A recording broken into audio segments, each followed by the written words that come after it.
This sixth short clip of 7 about our Octagon Advance incubators will give you the information you need about setting and turning your eggs in an Octagon Advance 20 or 40 model. You need some fertile eggs from a reputable breeder that are not older than 10 days, otherwise fertility starts to drop. You also want them to have been stored in a cool environment, but not a fridge. And it's recommended that the eggs are turned during storage. Now, if you have the base of an octagon, which you can buy separately anyway, that's a good way of storing your eggs and turning them before you then incubate them. So before you put your eggs into your Octagon Advance, make sure that the machine has been running for a couple of hours. And in previous clips, we investigated the temperature settings, etc., on the machine. We also looked at getting the right humidity on the machine by filling one side of the machine, the reservoirs in the base of the machine. The octagons have been designed to be as flexible as possible, accommodating eggs from quail up to goose eggs using wire loop dividers. So what we're going to do, if you remember, we started opening the machine in clip 1, we're going to take out our wire loop dividers, and we get 6 wire loop dividers in each packet, so we get 12 with an Octagon 40, and we get 6 with an Octagon 20. We get our basket, as we have said in the previous clip. So what we want to do is to set our eggs into the trays that we have here. The wire loop dividers can be placed in the tray to the width of an egg. We position the eggs so that the eggs rest on the bottom of the tray and are not pressured by the dividers.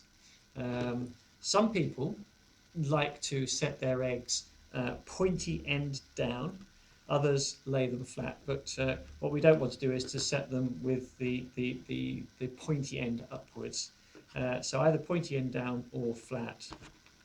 So I've set the wire loop divider in there, and that's going to hold them nicely here, I think. Okay. In fact, if we put these last 3 pointy end down, I'll squeeze another egg in there. There we go. So I can do that with however many eggs I've got. Wire loop dividers go in there. Okay. Fine. So my eggs, if I fill it up, can be ready to go into my incubator. Okay. Make sure the incubator is sitting on its base, and simply take the lid off and place the eggs in. As you'll see, I've already got some eggs in here. These eggs aren't real. They're eggs we use to in our technical department. So I'm going to place the eggs in and put the lid back on. And there we go. Put the lid back down, and away we go. So we now come to the final element, really, which is the turning of the eggs. And we have 2 options. If you've decided that you want to turn the eggs yourself and have bought a model without the automatic turning cradle, then at least every morning and evening, and preferably 3 times per day, you need to rotate the entire base. We can do that with this machine because it's shaped in an octagonal form. So morning, we move it one way. In the evening, we move it back the other. Okay, so that's one option.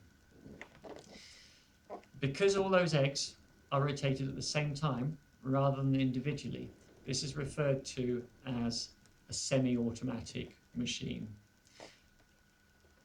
turning is critical to egg viability. So if you've decided that you cannot guarantee you will turn the eggs at least twice per day, you may have chosen to spend the extra for a cradle. Now, most retailers and distributors sell the incubator with the cradle as standard.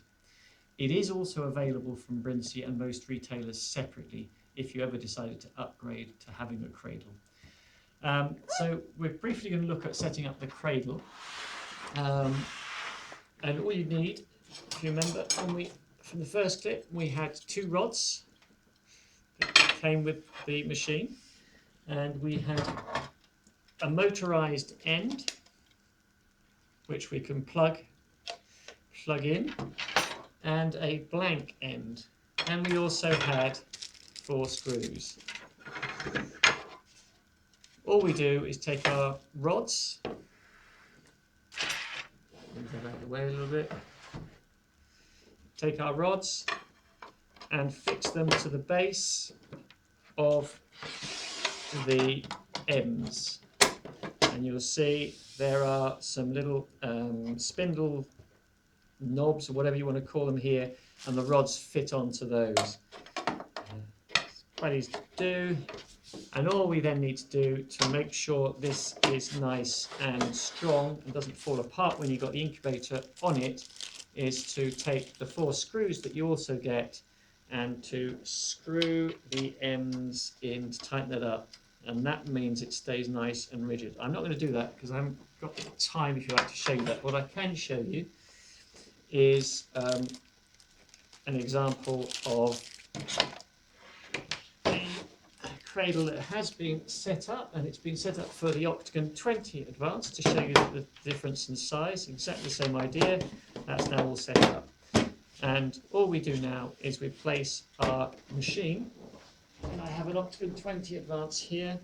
We place our machine. The machine is designed so there's a V shape in the moulding here, and that sits on the cradle nicely here. So we're just going to slide that gently down onto the cradle. There we go. And there we go. So when we plug that cradle in, that cradle rotates the eggs every hour backwards and forwards in the same way that we would do if we did it manually.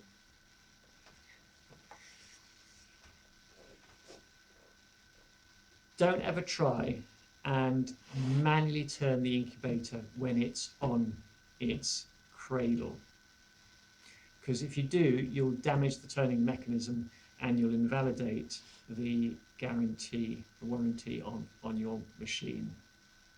Okay. The auto-turn cradle is fitted with a clutch. So if you hear a clicking sound when it's trying to turn, then it does indicate that you are overloading the machine or that something is restricting the turning. The cradle, as I say, will turn the eggs hourly through 90 degrees, backwards and forwards. You can obviously alter the turning interval and turning angle if you do it manually. But if you definitely want automatic turning and want to vary the turning interval or turning angle for some very specific species like parrots, then you might want to check the clips on the Mini Advance incubator. The standard interval and angle of turning that we have on these machines is suitable for the vast majority, 99% of our customers. In the final clip, I'll look at hatching.